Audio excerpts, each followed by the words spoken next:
राधे राधे दोस्तों, आपका फिर से स्वागत है मेरे YouTube चैनल राधे श्याम में। आज हम आपको एक नया अध्याय, एक नया पुराण सुनाएंगे जिसका नाम है सुख सागर। वो सुनाने से पहले मेरी आप सबसे विनती है कि आप मेरे चैनल को लाइक, सब्सक्राइब और शेयर करना ना भूलें, ताकि हम आपके लिए अच्छी अच्छी पुराणे ला सके। राधे राधे। राधे राधे दोस्तों, आपका फिर से स्वागत है मेरे YouTube चैनल राधे श्याम में। आज हम आपको आगे की कथा सुनाते हैं।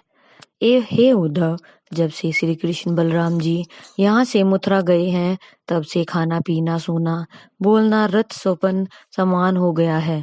और निद्रा देवी तो उसी समय से रूठ कर न केवल वृंदावन से बल्कि ब्रज भूमि से ही चली गई है।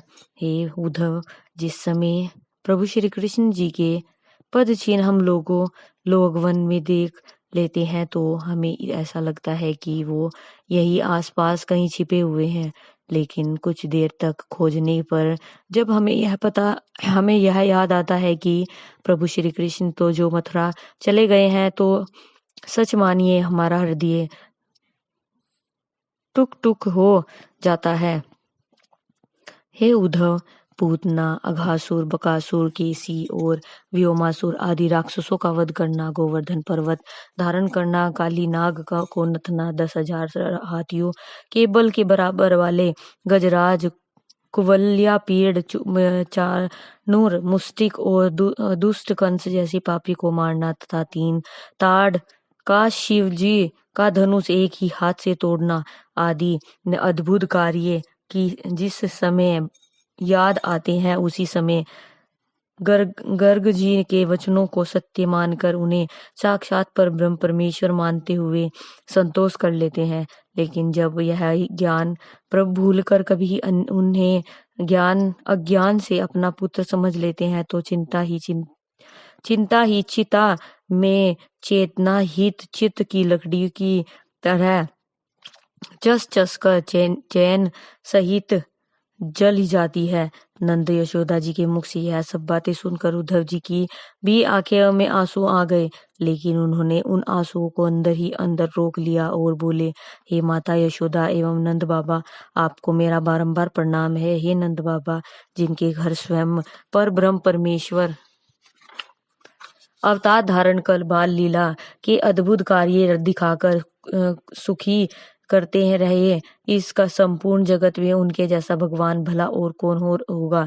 हे नंद यशोदा, आपको इस जगत में सर्वश्रेष्ठ धर्मात्मा कहना चाहिए, क्योंकि जिसके पवित्र चरणों की रज के लिए बड़े बड़े महान तपस्वी, योगीश्वर और मुनीश्वर हजारों वर्ष कठिन तप करते हैं तथा ब्रह्मादिक देवता ललाहित रहते हैं, वे ही जगदीश्वर स्वयं आपके यहाँ अपनी बाल लीला दिखाते रहते हैं।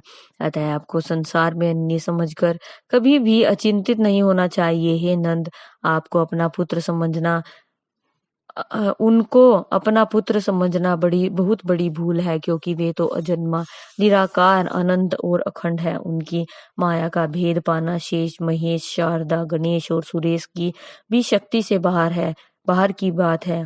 उनमें एक क्षण में संसार को उत्पन्न और नष्ट करने की शक्ति है। उन्होंने केवल पृथ्वी का भार उतारने के लिए तथा भक्तों को सुख देने के लिए संसार में सगुण अवतार धारण किया है। इसीलिए आप उनको पुत्र नहीं परमेश्वर ही समझकर ध्यान करते रहेंगे तो आपको कभी भी वियोग रूपी दुख नहीं सताएगा। हे राजा परीक्षित, उद्धव इस तरह नंद जी व यशोदा जी को ज्ञान उपदेश देकर सोने लगे तो नंद जी व यशोदा जी भी प्रभु श्री कृष्ण जी के गुण गाते हुए शैया पर लेट गए। जिस समय 4 घड़ी के तड़के उद्धव जी उठकर यमुना जी में स्नान करने चले तो उन्होंने देखा कि प्रत्येक घर में दीपक जलाकर दूध बिलोती हुई गोपिकाएं प्रभु श्री कृष्ण जी की लीला का गुणगान कर रही हैं। हे राजा परीक्षित, उन गोपियों को प्रभु श्री कृष्ण जी के प्रेम में इस तरह मग्न देख उद्धव जी की को उनके आगे अपनी भक्ति तुच्छ सी लगी और उद्धव जी मन ही मन सोचने लगे कि यह समस्त व्रजवासी तो पहले से ही प्रभु श्री कृष्ण जी की भक्ति और प्रेम के पक्के रंगों में रंगे हुए हैं। भला उन्हें ज्ञान उपदेश देने की शक्ति किसमें है। इस तरह ब्रजवासियों के भक्त प्रेम के अनुराग में रंजित होते हुए प्रातः काल उद्धव जी स्नान कर यमुना जी से वापस आए तो यह समाचार सुनते ही समस्त ब्रज बालाएं दौड़ती हुई उनके पास चली आई। श्री सुखदेव जी बोले, हे राजा परीक्षित, पीताम्बर मुकुट कुंडल और वनमाला धारण किए उद्धव भक्त जो जब गोपिकाओं ने आते हुए देखा तो सब उनके पास जाकर उन्हें प्रणाम कर सुंदर आसन देकर इस तरह बोले कि हे प्रभु, श्री कृष्ण जी का संदेश लेकर नंद यशोदा जी को धैर्य देने के लिए क्या आप ही मथुरा से आए हैं? क्या आप ही का नाम उद्धव है? यहाँ यदि हाँ तो आप सर्वप्रथम हमें प्रभु श्री कृष्ण व बलराम जी के आनंद मगन मंगल का समाचार सुनाइए। हे उद्धव जी, प्रभु श्री कृष्ण जी के आने की बाट हम आठों याम जोहती रहती हैं।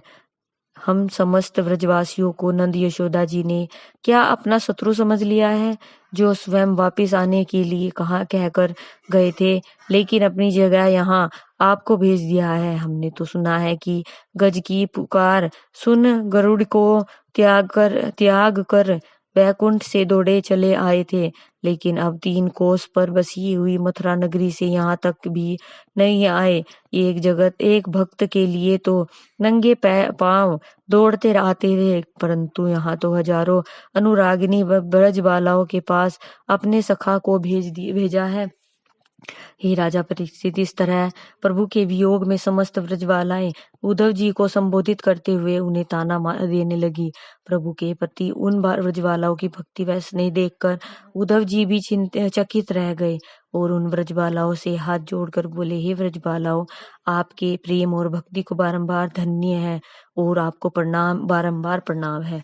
हे ब्रजबालाओं, हजारों वर्ष जप तप हवन यज्ञ दान और धर्म करने से भी प्राणियों को जो फल प्राप्त नहीं होता, वह अनंत पुण्य फल आपने परमेश्वर की भक्ति करके पा लिया है। हे देवियों, आप सभी तो इसी जन्म में ही जीव मुक्त हो गई हो, अतः आपके दर्शन मात्र से ही संसारी मनुष्य पाप रहित हो जा सकते हैं।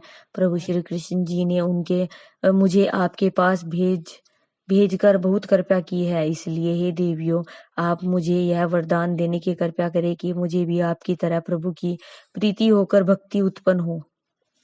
उद्धव के मुख से यह सब सुनकर गोपियां बोली, आज की कथा यहीं समाप्त कर दें, आगे की कथा आपको कल सुनाएंगे। राधे राधे राधे राधे राधे राधे। जय श्री कृष्ण, जय श्री कृष्ण, जय श्री कृष्ण। हर हर महादेव। अगर आपको मेरी वीडियो अच्छी लगी तो बेल आइकन दबाना ना भूलें, ताकि आपको मेरे आने वाली वीडियोस का नोटिफिकेशन मिलता रहे। धन्यवाद। ओम नमः शिवाय।